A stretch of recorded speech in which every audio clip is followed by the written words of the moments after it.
Hey there, everyone, and thank you for reading my article in this month's Invision magazine.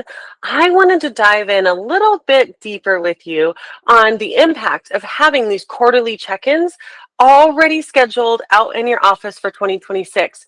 It is amazingly impactful, and I see this with my Spexy offices all the time.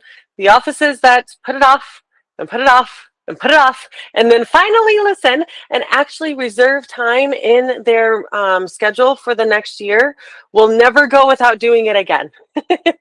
The reason why this is really beneficial for your offices when you're doing this, it really helps for you as leadership to set up really the mindset of, okay, I'm getting ready for my quarterly reviews, my quarterly check-ins. And when you're doing this, it allows for you to be able to be more mindful about some of the adaptations where currently, even with annual reviews, you're likely putting things off, or you're like, oh gosh, I have to do this again. Okay, so what are the things that they need to work on? What are the things that we need help with in the office? What are the things you're having to recall all of these things on every single time that you are having to do a review?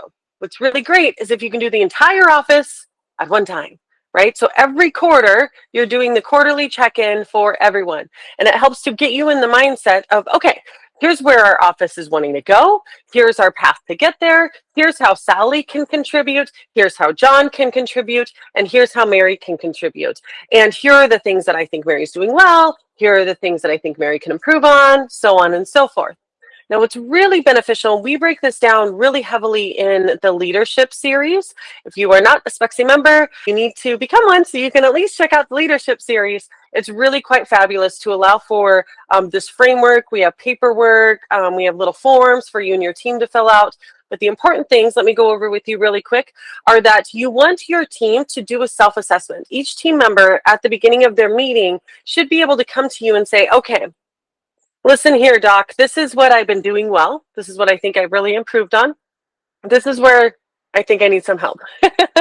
Or maybe it has to do with time. Maybe they're not very good at being at work on time or making the most of their time or things like that. Now, some people will be able to self-identify their areas of opportunity, we'll say. Others need a little bit of help from leadership. And this is where many in leadership don't like confrontation. And so we kind of hold back on it. If your team doesn't know what needs to be improved upon, they won't improve.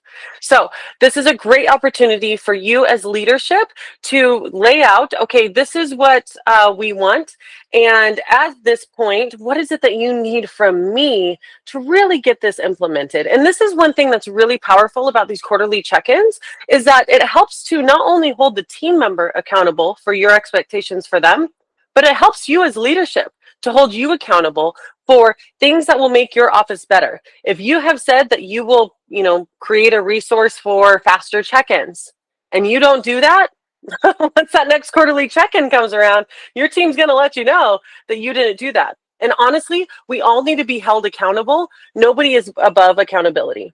And if you are, you're probably not doing a very good job of running your practice. So we want to make sure that all of us are being held accountable in leadership and those who are part of the team overall. The last thing I want to point out is that I am not a fan of rewarding for time served.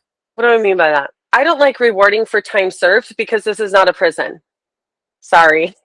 I like to reward based upon your growth and upon your achievements. And so that is where I will reward you. And in order to do that, in order to not have that, oh gosh, it's the annual time, now I'm going to have to give a raise of X amount of dollars and X amount of dollars, that's painful. That's so painful because some people are doing the exact same crap they've been doing for the last 10 years.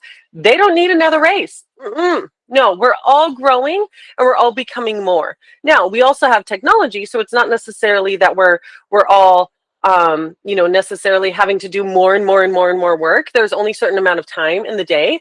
However, you need to be growing, whether that is growing personally and within the office. I think both need to be happening. That's what we encourage our teams to do.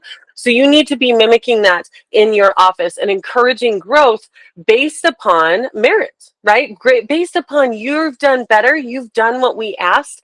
But if you don't tell them what that ask is, How the heck are they ever supposed to get there?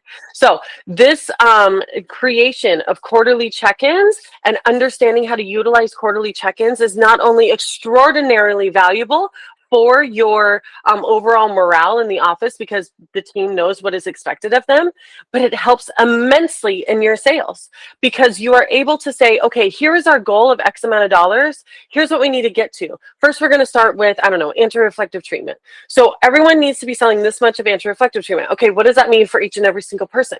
Okay, Sally, this is the expectation for you with anti-reflective treatment, and this is the expectation for you with our in-category progressives. And what this is going to do is it's going to increase your sales number, which will ultimately increase your growth.